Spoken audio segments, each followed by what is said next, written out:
परिवर्तनाची वेळ आहे। आज इतनी परिस्थिति कशी है, हो गई है पीर पर्वत सी अब पिघलनी चाहिए, हो गई है पीर पर्वत सी अब पिघलनी चाहिए, इस हिमालय से कोई गंगा निकलनी चाहिए। अरे सिर्फ हंगामा खड़ा करना मेरा मकसद नहीं, कोशिश तो ये है की ये सूरत बदलनी चाहिए।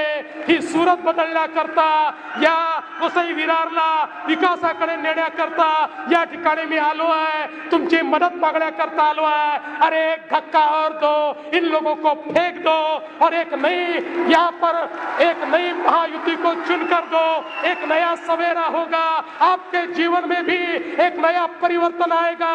और मैं आपको वचन देना चाहता हूँ, एक ऐसा वसई विरार, एक ऐसा नाला सोपारा हम बना।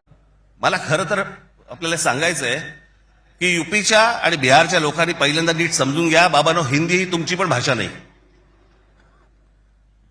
यूपीच्या लोकांची भोजपुरी भाषा आहे, बिहारच्या लोकांची मैथिली भाषा आहे, अवधी भाषा आहे, हिंदी भाषा तुमची पण नाहीये। माझा कुठच्या भाषेवर राग नाही, परंतु तुम्ही आमच्यावरती लादणार असाल तर लाथच मारू।